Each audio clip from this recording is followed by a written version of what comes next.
Beyond the shimmering crystal walls of the elven star fortress Zephyria, Luna stood alone. Her silver hair caught the light of twin suns and her pointed ears twitched at every distant hum of alien engines. She was not human. No, she was something far older, far stranger.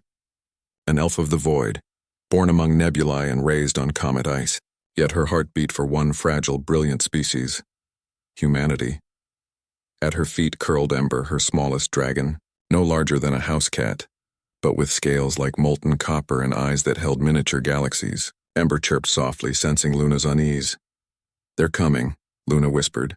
The fortress alarms remained silent. Elves did not need blaring sirens.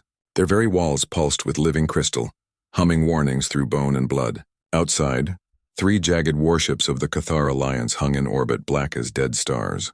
They had hunted humans across 7 sectors, calling them vermin, plague-bringers, unworthy of the stars. And now, they had found Earth's last refugee ship, hidden in Zephyria's shadow. Luna's fingers curled into fists. She remembered the day she first saw a human child on a broken transmission from Mars Colony 7. The girl had been singing while repairing a solar panel, voice trembling but steady. That moment had changed everything. Luna had defied her council, broken ancient non-interference vows, and smuggled the last human survivors aboard her fortress. Now, the Cathar demanded surrender. "Hand over the primates," their commander had growled over comms, "or we shatter your pretty glass nest." Ember hissed, wings flaring. Luna knelt, pressing her forehead to the dragons. "Not today," she murmured. She strode through corridors of singing crystal, bare feet silent on floors that remembered every step ever taken. Ahead in the heart chamber floated the human survivors, 83 souls huddled around a flickering hollow map of Earth. Among them stood Claire, a young woman with freckles and fire in her eyes, once a botanist, now their reluctant leader. "They're scanning the lower levels," Claire said without turning. "We can't hide much longer." Luna stepped beside her. "You do not hide. You endure. There is a difference." Claire finally looked at her, eyes red but dry. "Why protect us? We're nothing to your kind." "You are everything," Luna said simply. "You build gardens and war zones. You write poems while starving. You love even when it breaks you. That is not nothing, that is magic." Before Claire could reply, the fortress shuddered. A deep crack split the eastern wall. Black tendrils of Cathar boarding pods pierced through, oozing acid and shadow. Luna raised her hand. Ember leapt onto her shoulder, then launched into the air, growing as it flew. Scales flared gold, wings stretched wide, and its tiny form swelled into a creature of fire and fury. Still small for a dragon, but enough. It breathed a stream of blue flame that turned the tendrils to ash, but more pods followed. Dozens. Luna closed her eyes. She reached into the core of Zephyria, into the ancient song that bound elf, crystal, and starlight. Her body glowed, veins tracing constellations beneath her skin. The walls answered. Crystal spears erupted from the floor, impaling invaders before they fully formed. Vines of pure energy wrapped around the breaches, sealing them with light. Still, the Cathar commander's voice boomed through the fortress. "You defy cosmic order, elf. Humans are chaos. They will burn your stars as they burned their own world. They will also heal them." Luna shot back, voice echoing with power. "And I will stand with them." She turned to Claire. "There is a way, but it will cost me." Claire's breath hitched. "What way?" Luna smiled sadly. "The heart of Zephyria is tied to my life. If I release it fully, the fortress will become a weapon, but I will fade with it." "No." Claire grabbed her arm. "There has to be another—" "There isn't." Luna placed a gentle hand on Claire's cheek. "You taught me what courage looks like. Now let me show you what loyalty means." She stepped into the center of the chamber. Ember coiled around her feet, whimpering. Luna began to sing, an old elven lullaby, one her mother sang as their homeworld died. The crystal responded, vibrating, then shattering outward in a wave of pure sonic light. Outside, the Cathar ships buckled, hulls cracked, engines imploded. The commander screamed as his vessel twisted into a spiral of broken metal and dying stars. Inside, Luna fell to her knees. Her silver hair turned white, then translucent. Her skin grew faint like morning mist. Claire caught her before she hit the floor. "Stay with us," she begged. Luna's eyes, still bright, met hers. "You are mine, human," she whispered, echoing the words she'd once spoken in jest during their first meeting. "And I am yours." Then she dissolved, not into nothing but into light. The light seeped into the walls, into the air, into every human breath. Zephyria hummed louder, warmer, alive with her presence. Ember nuzzled Claire's hand, then let out a soft, mournful trill, but its eyes still held galaxies. Weeks passed. The humans rebuilt. They planted seeds from Earth in crystal gardens.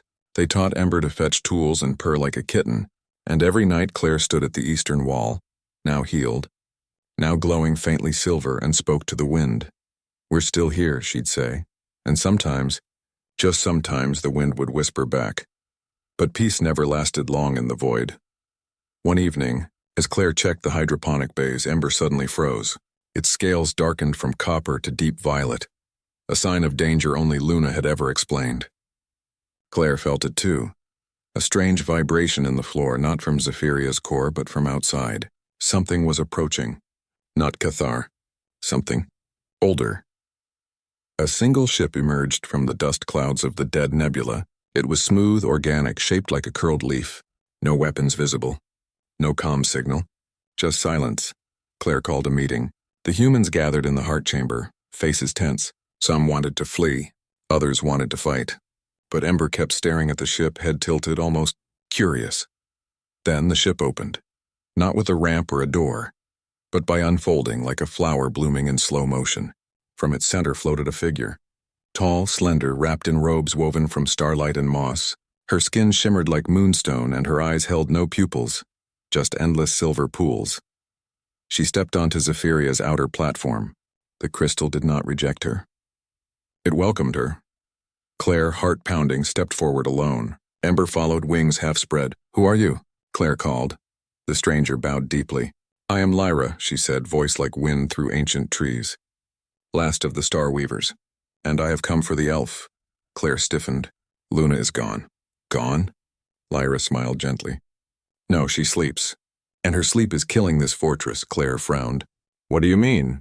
Lyra gestured to the walls. "Zephyria lives because Luna gave it her soul. But a soul cannot power a fortress forever. It needs rest. It needs return. If she does not wake soon, both she and Zephyria will fade into silence." "How do we wake her?" Claire asked, hope flickering. "Only a human can," Lyra said, "for it was a human heart that made her choose this path. Only a human can call her back." Claire swallowed. "Me? You?" Lyra nodded. "But the journey is not through space. It is through memory. You must enter the dream core, the place where Luna's mind now drifts. But beware, the dream core is shaped by her fears, her regrets, her love, and it will test you." That night, Claire prepared. She wore no armor, carried no weapon, only a small pouch of earth from Mars Colony 7, the same soil the singing girl had once touched. Ember curled around her wrist like a living bracelet. Lyra led her to the deepest chamber of Zephyria, where the crystal floor swirled with liquid light. "Step in," she said. "And remember, do not fight the dream. Walk through it. Speak to it. Love it." Claire took a breath and stepped forward. The world dissolved. She stood on a ruined earth. Cities were skeletons of steel. Skies burned orange, but in the distance a single tree grew green alive. Beneath it sat Luna, younger, eyes full of sorrow. "You should not be here," Luna said without looking up. "I came to bring you home," Claire replied. "Home is gone," Luna whispered. "My people scattered, my world dust, and I failed you. The Cathar will return. Stronger, angrier." "Maybe," Claire said, sitting beside her. "But we're still here. Ember still purrs. The garden still grows. And your song still hums in these walls." Luna finally looked at her. "Why do you care?" "Because you saw something in us worth saving," Claire said. "Even when we couldn't see it ourselves. Now let us do the same for you." The dream shifted. They stood on Zephyria's bridge during the Cathar attack. Luna watched herself dissolve into light. Tears fell from her dream eyes. "I was afraid," she admitted. "Afraid that love was weakness." "Love is your strength," Claire said firmly. "It's why you're still here. Not gone, just waiting." She opened her pouch and let the earth fall between them. Instantly, green shoots sprouted. Flowers bloomed in the ash. The sky cleared. Luna stood.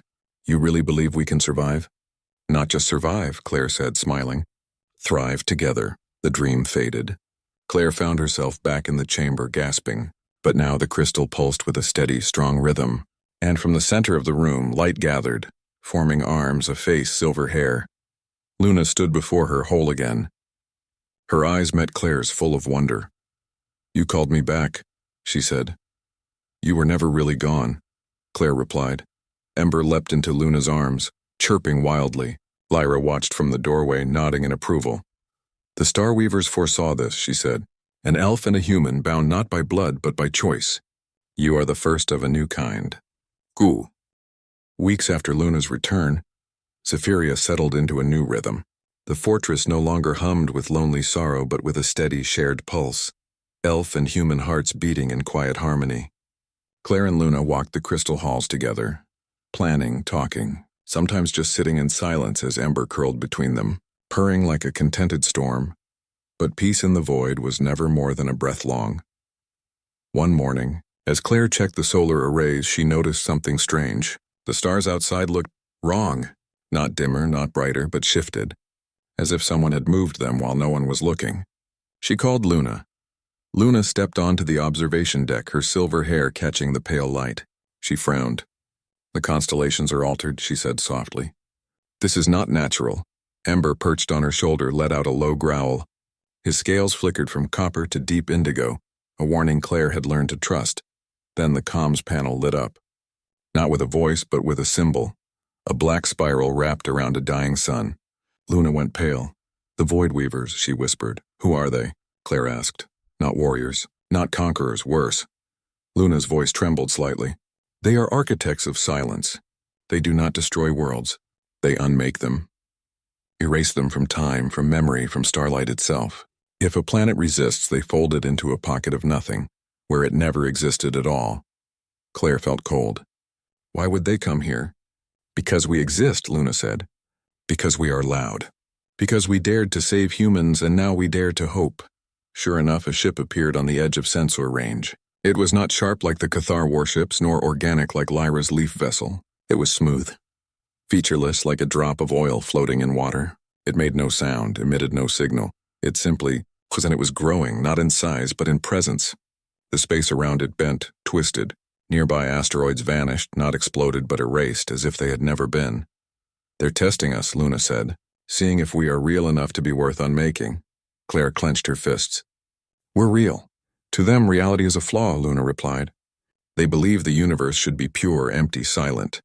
Life is noise. Love is chaos. And chaos must be corrected." That night, the humans gathered again. Fear hung thick in the air. Some whispered about surrendering, about hiding in cryopods, about fleeing in the last shuttle.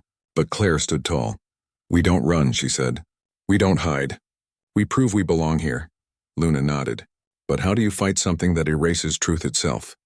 The answer came from an unexpected place. A young girl named Maya, only 12, with wide eyes and a knack for fixing broken circuits, stepped forward. "What if we don't fight it?" she said. "What if we fill it?" Everyone turned to her. "My grandpa used to say," Maya continued, voice small but steady, "that you can't fight darkness with more darkness. You need light, lots of it. So much light that the dark has no room to stay." Luna's eyes widened. Then she smiled. "She's right." The plan formed quickly. The Void Weavers fed on silence, on absence. So Zephyria would give them the opposite. Noise, memory, story, song. Every human would record something. A voice, a poem, a recipe, a laugh, a memory of home. Luna would weave those recordings into the fortress's crystal matrix, turning Zephyria into a living archive of human life. Not just data, but feeling, joy, grief, hope. Ember would fly into the heart of the anomaly and release a pulse of dragon song, a frequency only living hearts could produce. It might not destroy them, Luna warned, but it will remind them that we are real, and real things cannot be erased. For 3 days, the fortress buzzed with creation. Claire recorded herself singing the same lullaby the Mars girl once sang. Others shared stories of first loves, of lost pets, of baking bread in underground shelters. Maya recorded the sound of rain on a tin roof, a sound she'd only heard in old videos but dreamed of every night. Luna wove it all into the walls. The crystal glowed warm, golden, alive with human noise. On the 4th day, the Void Weaver ship drifted closer. Space around it began to fray. Stars blinked out one by one. "Now," Luna said. Ember launched from the main bay, wings flared, eyes blazing. He flew straight toward the anomaly, not with fire but with sound. From his throat rose a song, deep, resonant, ancient. The song of creation. The song of dragons who once lit the first stars. At the same time, Zephyria unleashed its archive. A wave of voices burst from the fortress. Laughing children, crying mothers, arguing friends. Whispered confessions, shouted triumphs. It was messy, imperfect, human. The Void Weaver ship shuddered. For the first time in eons, it made a sound. A high, pained whine like glass cracking under pressure. The erased stars flickered back. The ship convulsed, then folded inward, collapsing not into nothing, but into a single point of light that winked out like a dying firefly. Silence returned. But this time, it was peaceful. Back inside, everyone cheered. Maya ran to Claire and hugged her legs. Ember zoomed back in, tiny again, and landed on Luna's palm, exhausted but proud. But Luna did not smile. "They will return," she said quietly, "and next time they will not come alone." Sure enough, days later, a message arrived. Not through comms, but etched into the very fabric of space near Zephyria. It appeared as glowing runes only Luna could read. It was a summons from the Galactic Council. The same council that had once ordered elves to never interfere with younger species. The same council that had declared humans unstable, dangerous, not ready for the stars. Now they demanded Luna's presence. "And Claire's. They want to put us on trial," Luna said, staring at the runes. "For breaking the prime silence. When what's the prime silence?" Claire asked. "The oldest law," Luna explained. "No advanced species may uplift, protect, or bond with a younger one. It is meant to preserve natural evolution, but it also lets empires like the Cathar wipe out entire civilizations, and no one lifts a finger. So they'll punish you for saving us?" Claire's voice was tight. "They'll try," Luna said. "But this time I won't go alone." The journey to the council world took 7 days. They traveled in a small elven skiff, shaped like a crescent moon. Ember rode in Claire's lap, dozing most of the way. The humans stayed behind, guarded by Zephyria's renewed defenses and Maya's clever traps. The council world, Ethel, floated at the center of the galaxy. It was not a planet, but a ring of ancient stations orbiting a white dwarf star. Each station belonged to a different species, some insectoid, some crystalline, some made of pure energy. As Luna and Claire stepped onto the central platform, hundreds of eyes watched them, some curious, most cold. The High Arbiter rose, a towering being of woven light and shadow, voice echoing like distant thunder. "Luna of Zephyria," it intoned. "You stand accused of violating the prime silence by sheltering, empowering, and emotionally bonding with a species deemed unfit for galactic communion. Homo sapiens." Luna stood tall. "I do not deny it." Gasps rippled through the chamber. "You admit guilt?" the Arbiter asked, surprised. "I admit choice," Luna corrected, "and I would make it again." She turned to face the assembly. "You call humans chaotic, but chaos births stars. You call them violent, but they also heal. You say they are not ready, but who decides readiness? You who watched as the Cathar burned 10,000 worlds and said nothing?" She pointed to Claire. "This human stood in the ruins of her world and planted seeds. She sang to broken machines. She loved when there was nothing left to love. If that is not worth protecting, then your laws are hollow." Claire stepped forward. "We didn't ask to be saved, but we won't apologize for surviving, and we won't let you erase what we've built." A murmur spread through the crowd. Some species shifted uncomfortably. Others leaned forward, intrigued. Then, from the far side of the ring, a familiar voice spoke. "I bear witness." Lyra floated forward, her moss robes glowing softly. "The Star Weavers have watched Earth's children for centuries. They are flawed, yes, but they are also the first species in 10 million years to create art after apocalypse, to name their pain and still dream." Another voice joined, deep, rumbling. Hythar Elder, scarred and weary, stepped from the shadows. "My people hunted humans," he said. "We thought them weak, but they outlasted us, not with weapons but with stubborn hope. Perhaps we were wrong." The Arbiter was silent for a long time. Finally it spoke. "The law stands, but the law can evolve." It turned to Luna and Claire. "You will not be punished. Instead, you will serve as the first bridge species.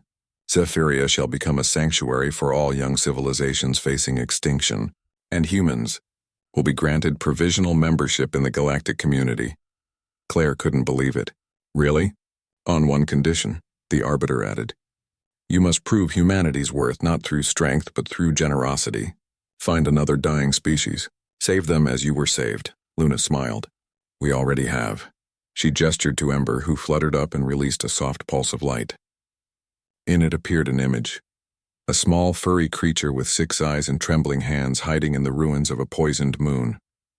Maya had found its distress signal weeks ago. They call themselves the Navari, Claire said. Their world is dying from radiation.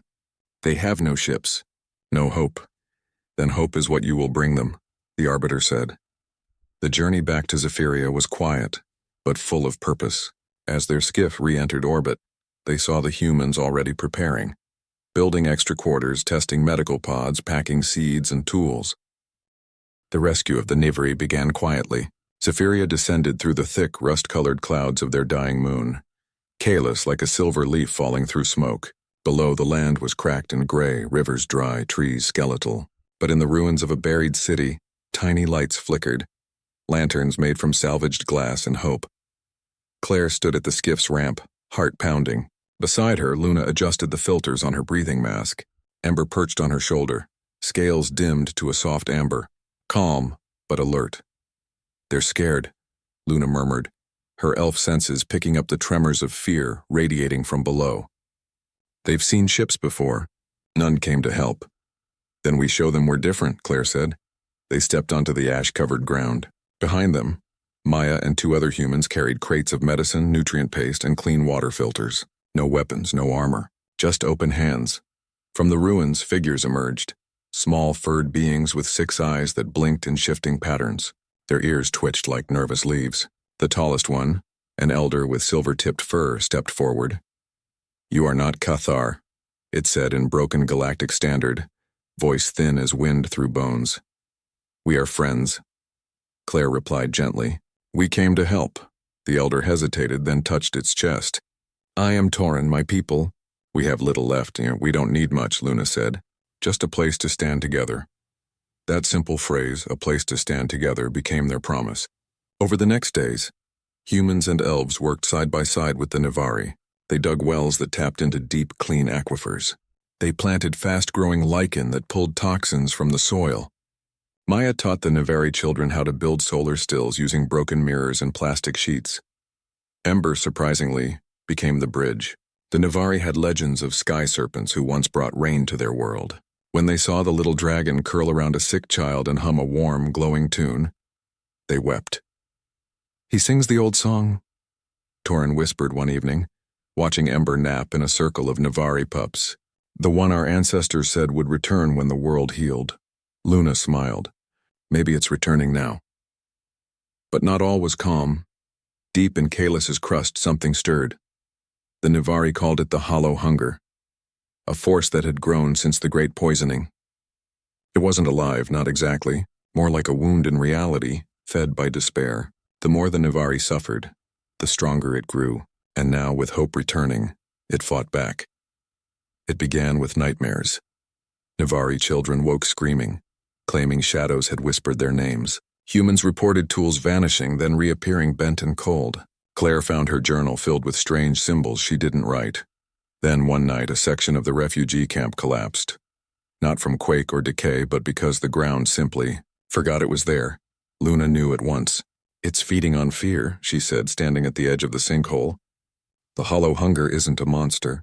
It's a void that grows when hope fades. But now that hope is returning, it's lashing out. How do we stop it? Claire asked. We don't fight it, Luna said. We fill it, just like with the Void Weavers, but this time it was personal. The hollow hunger knew their names. It whispered Claire's deepest fear, that she would fail, that Earth's memory would die with her. It showed Luna visions of Zephyria crumbling, Ember turning to dust, humans lost again. One night, Claire woke to find Maya gone. Panic surged. They searched the camp, calling her name. Finally, Ember led them to the edge of the dead forest. There, in a circle of blackened stones, Maya stood, eyes wide, unmoving. The hollow hunger had her. It showed me my parents, Maya whispered when Claire reached her. They were alive, on Earth, and they said, "Come home." Claire hugged her tight. "Earth is gone, sweetheart, but we're your home now." That moment broke the spell. The stones cracked, the air warmed. Luna realized then what they needed. Not just action, but ceremony. Not just survival, but meaning. The Nivari used to hold moon sings, she told Claire. Songs to thank the stars for another day. They stopped when the sky turned red. "Then we bring it back," Claire said. They gathered everyone, humans, elves, Nivari, beneath the twin moons of Kalis. Torin brought an old drum made of bone and stretched hide. Maya strung together wires and crystals to amplify sound. Ember coiled at the center, ready. As the moons rose, Luna began to sing. Not an elven war chant, but a simple melody.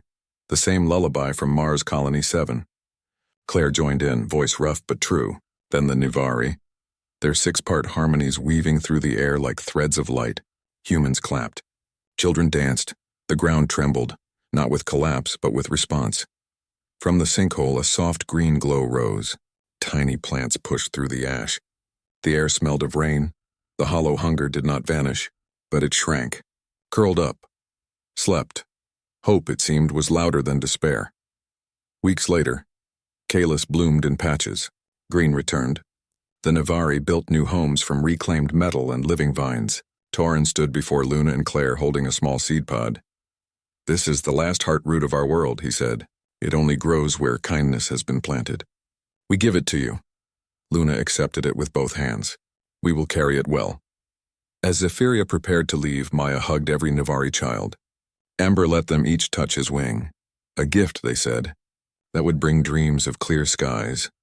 Back aboard the fortress, the heart root was planted in the central garden, beside earth seeds and elven star moss. It sprouted within hours, its leaves shimmering with faint silver veins. Peace, however, remained fragile.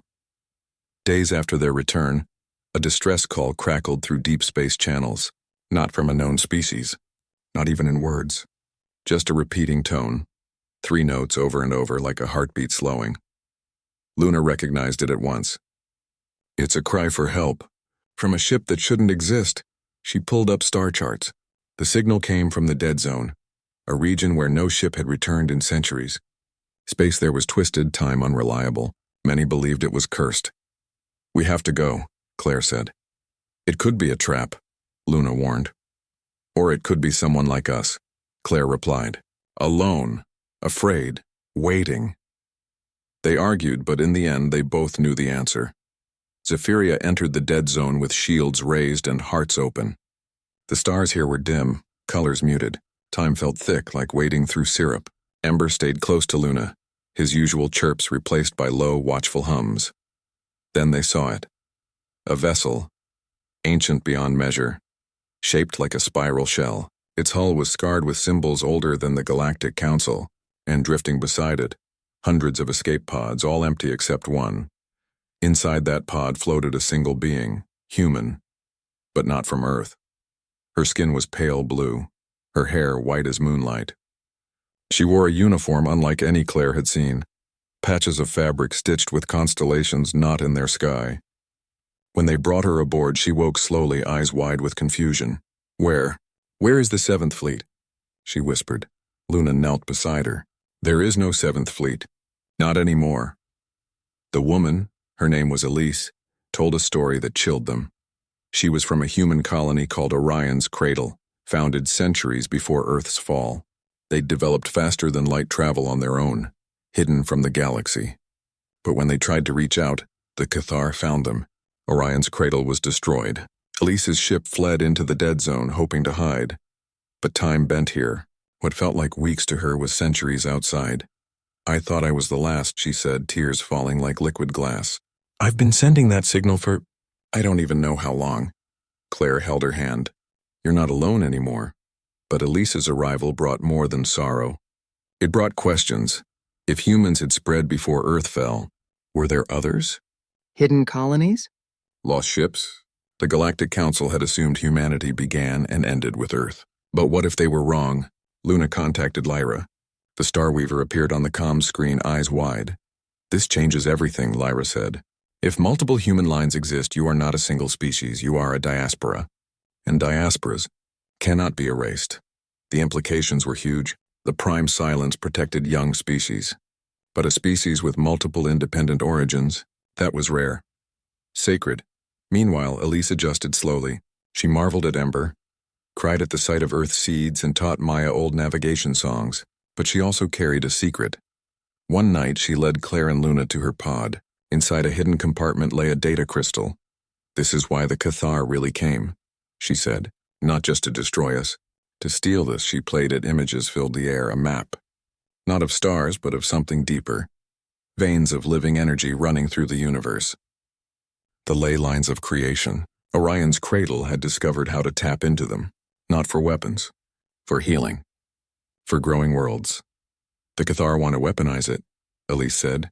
Turn life force into a blade. Luna went still. They're already trying. She showed them recent reports, entire star systems going dark, not from war, but from sudden, total silence. No signals. No light, just emptiness. They found a ley line node, Luna realized, and they're draining it. Claire looked at Elise, then at Luna. Then we stopped them. How? Elise asked. They have a fleet of dreadnoughts. We have something they don't, Luna said. We have the song. Not just any song. The combined voices of Earth survivors, Nivari healers, Elven starweavers, and now Orion's last daughter. A chorus of life.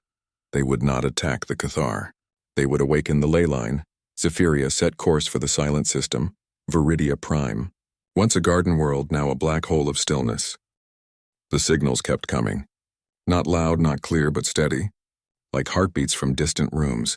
Some came from dead systems thought empty. Others pulsed from the edges of known space where no ship dared travel. Each one carried a whisper of life, of loss, of waiting. Luna studied them in Zephyria's core chamber, her fingers tracing patterns in the air as the crystal walls translated the signals into light and sound. Claire stood beside her, arms crossed, eyes tired but sharp.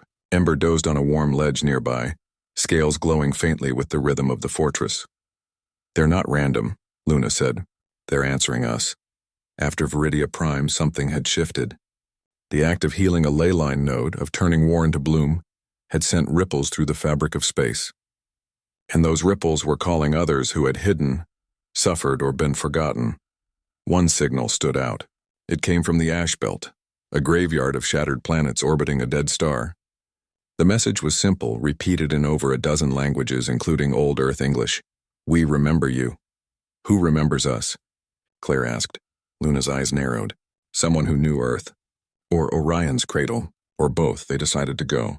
Not with weapons, not with shields raised, but with open comms and open hearts. Zephyria slipped through the void, silent as a falling star, until it reached the ash belt. There, among the floating ruins, hung a station. Not Elven. Not Cathar. Not human, at least not entirely. It was built from salvaged hulls, ancient satellites, and pieces of 100 lost ships.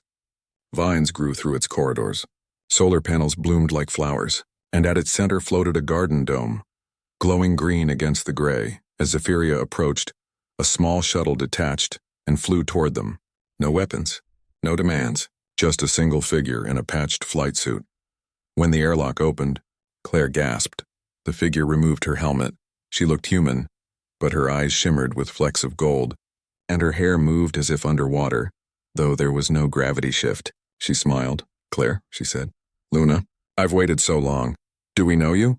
Claire asked, cautious. You knew my mother, the woman replied. Her name was Jessa. She was on Mars Colony 7. Claire's breath caught. Jessa, the girl who sang while fixing solar panels. The reason Luna had first reached out to humanity. You're her daughter? Claire whispered. Granddaughter, the woman said. My name is Nora, Nora explained. After Mars fell, Jessa escaped on a prototype ship with a handful of survivors. They found the ash belt and built this station, Sanctuary Alpha. Over generations, they mixed with other refugees. Nivari traders, elven outcasts, even a few reformed Cathar. They called themselves the Remnant. We kept Earth stories alive, Nora said as she led them through the station. We taught our children to plant seeds in metal, to sing in the dark, to never forget. The station buzzed with life. Children ran through hydroponic tunnels. Elders shared tea under artificial suns, and in the central garden a tree grew, its bark etched with names. Earth names, Orion names, Navari names.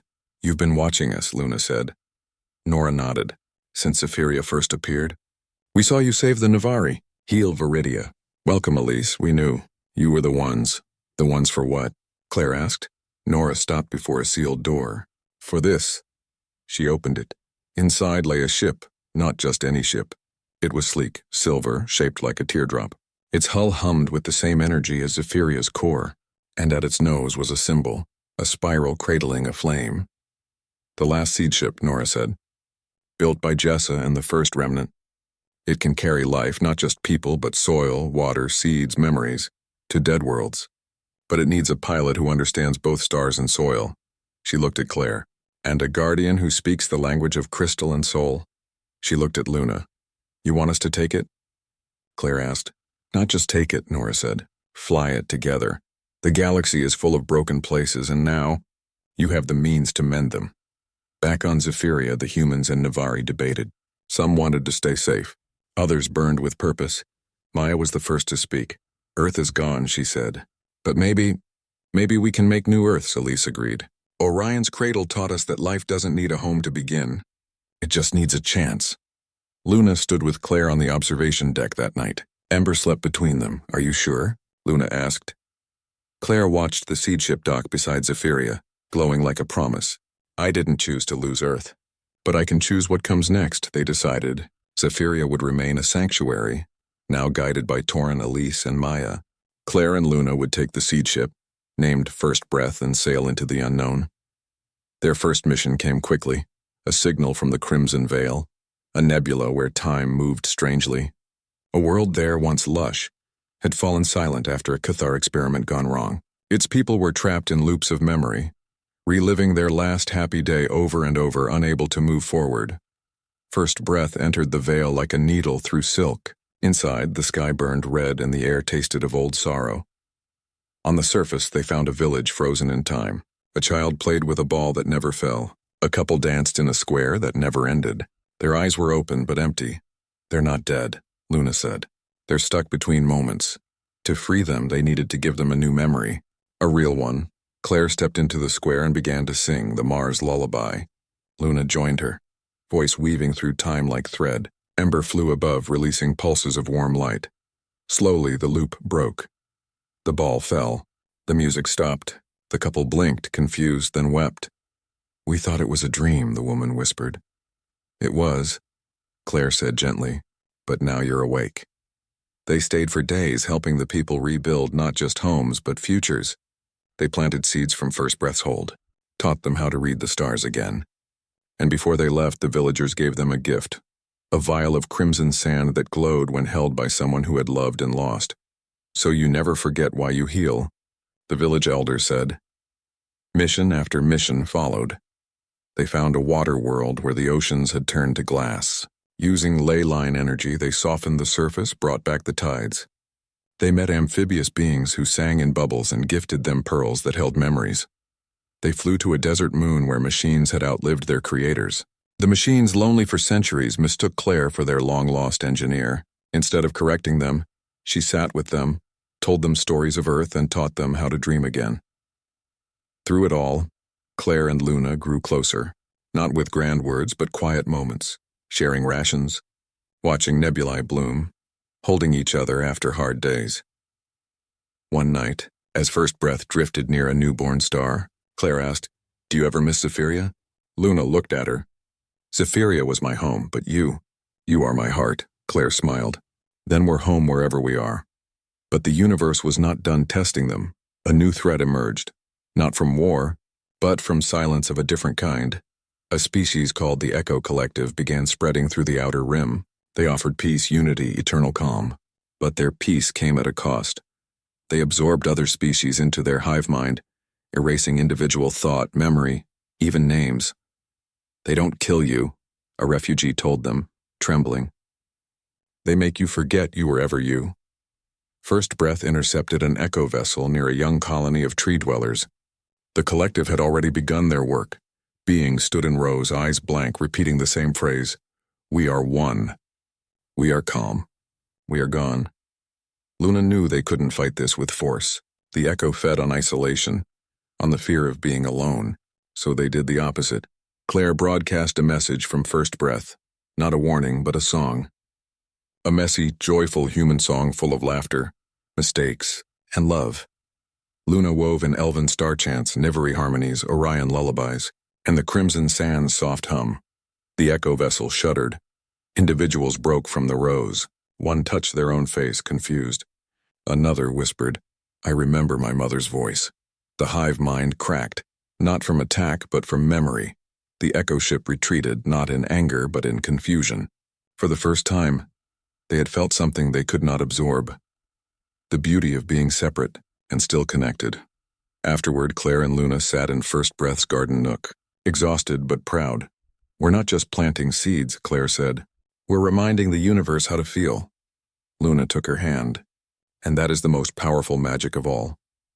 As they sailed on, new signals bloomed like stars after rain. Each one a cry, each one a chance, and somewhere in the quiet between galaxies, Zephyria watched and sang along. The age of healing had begun, and it was led by an elf, a human and a dragon who believed that even the broken could bloom again. The song of First Breath traveled farther than anyone expected. It rippled through dead systems, slipped past silent borders, and found its way into places even the stars had forgotten. And with every world they healed, every life they touched, the bond between Claire and Luna deepened, not with grand declarations but with shared silences, tired smiles, and the quiet certainty that they were exactly where they needed to be. But the universe, vast and old, always had one more secret to tell. One morning, as First Breath drifted near the edge of the known galaxy, Ember began to act strangely. He stopped purring. His scales dimmed to a dull gray, and for the first time since hatching, he refused to leave Luna's side. "He's sensing something," Luna said, stroking his head gently. "Something. Ancient." Then the signal came, not a distress call, not a plea. Just a single tone, pure, clear, and impossibly old. It matched no known language, no recorded frequency. But when Claire heard it, her chest ached. "It feels like home," she whispered. Luna checked the star charts. The signal came from beyond the veil of shattered time, a region where space folded in on itself, where past and future blurred. No ship had ever returned from there. "We have to go," Claire said. "It could be a trap," Luna warned. "Or a memory. Or both," Claire replied. "But if it's calling to us, we answer." First Breath pierced the veil like a needle through fog. Inside, time moved in spirals. Seconds stretched into hours. Hours collapsed into breaths. Outside the viewport, ghost ships drifted, some human, some elven, some unrecognizable, frozen in moments of joy or terror. Then they saw it. A world. Not dead. Not alive. Suspended. Its surface shimmered like liquid glass. Mountains floated in the sky. Rivers flowed upward into clouds, and at its center rose a tower made of light and silence. As First Breath approached, the signal grew stronger. Ember lifted his head, eyes wide, and let out a soft, questioning chirp. They landed on a plain of silver grass that hummed beneath their feet. The air smelled of rain and old paper. No wind, no sound, just stillness. And then a figure appeared. She stood beneath a floating tree, barefoot, wearing a simple dress woven from starlight. Her hair was silver like Luna's, but her eyes held the warmth of earth. "Claire," she said. Claire froze. "Mom," the woman smiled. "You grew up strong." Tears filled Claire's eyes. Her mother had died in the early days of Earth's fall, lost in a shelter collapse. Claire had been 12. She'd carried that loss like a stone in her chest ever since. "You're not real," Luna said softly, stepping forward. "This place shows us what we long for." "Maybe," the woman said, "but longing is real. And so is love." She turned to Luna. "You saved her." "Thank you." Luna bowed her head. "She saved me too." The woman walked toward the tower. "Come. There's something you need to see." Inside, the walls were made of memory. Images swirled. Earth's last sunrise, Mars Colony 7's garden, Zephiria's first bloom, Maya's laugh, Elise's tears, Nora's station. Every moment they'd lived, every life they'd touched, played out in silent light. "This is the heart of the veil," the woman said. the place where lost things wait to be remembered. Then she pointed to a new image forming. A child standing alone on a broken moon, holding a broken toy. Behind her, shadows gathered. Another one, Claire whispered. Yes, the woman said, and she's calling you. The vision faded. The woman began to fade too. You don't have to carry your grief forever, she told Claire, but you can carry your love. That's what makes you strong. Then she was gone. The tower dimmed. The world stilled. Claire wiped her tears. We have to find her. They returned to first breath. Ember's scales had returned to copper. He chirped eagerly as if he too had been healed. The signal led them to a system called Drenva, a world cracked open by ancient wars. Its surface was a maze of canyons filled with toxic mist, but deep below in a sealed bunker, life signs flickered. They landed and descended through crumbling tunnels. The air grew thick with sorrow. Finally, in a chamber lit by a single flickering bulb, they found her. A girl no older than 8 sat curled in a corner. Her clothes were torn, her face smudged with dirt, but her eyes were sharp, watching them with wary hope. Are you ghosts? She asked. No, Claire said, kneeling slowly. We're real. What's your name? Lena, the girl whispered. My parents. They went out for help. They never came back. Luna scanned the room. The bunker was running on emergency power. Food stores were empty. But on the wall, drawn in charcoal, were hundreds of stars, and one ship shaped like a teardrop. You drew us? Claire asked. Lena nodded. I heard the song. In my dreams. I thought, if I drew it enough, you'd come. Claire's heart broke and mended all at once. They took Lena aboard first breath. She was shy at first, but Ember won her over by curling around her shoulders and humming a soft tune. She told them her world had been caught between 2 warring factions. Both sides left when the planet became useless. They left her behind. But I remembered stories, Lena said, about people who came to help. So I kept the light on. Back in orbit, Claire and Luna made a decision. They wouldn't just rescue Lena. They'd heal Drenva. Using the ley line knowledge from Elise and the seed ship's systems, they located a dormant node beneath the planet's crust. First Breath dove into the atmosphere not to flee, but to sing. Claire stood at the core console, hands steady. Luna channeled energy through her veins. Ember flew in wide circles, his song weaving through the ship's systems. Light erupted from the planet's heart. Toxic mist cleared. Rivers refilled. Green shoots pushed through cracked earth. And in the bunker, the lights stayed on, not from power, but from hope. Lena watched from the viewport, tears on her cheeks. It's waking up, she whispered. Weeks later, Drenva bloomed. Refugees from nearby systems, drawn by the sudden green, began to arrive. Lena, once alone, became a guide. She showed them where the clean water flowed, where the safe paths lay. She even started drawing new stars on the walls, ones she'd seen from first breath. Before they left, she gave Claire a small stone, warm to the touch. So you remember me, she said. I always will, Claire promised. As first breath sailed away, a new signal appeared, not from the void but from Zephyria. It was Maya. We found something. Her voice crackled through comms, in the old Cathar archives. A map, not of war, of hiding places. Hundreds of them. Worlds where survivors were tucked away during the purges. Most are still out there, waiting. Claire looked at Luna. Our work isn't done. It never will be, Luna said. And that's okay. They set course for the first coordinate on the map, a frozen moon orbiting a blue giant. As they flew, Lena's stone glowed softly in Claire's pocket. Ember slept full of dreams, and outside the stars burned brighter than ever. Because now they knew the truth. The universe wasn't broken beyond repair. It was waiting. For songs, for seeds, for someone to say you are not alone. And Claire and Luna would keep saying it world after world, life after life, until every lost heart found its way home. Far behind them, on 1,000 worlds, gardens grew. Children sang. Dragons purred. And in the quiet moments between breaths, the universe whispered back, thank you.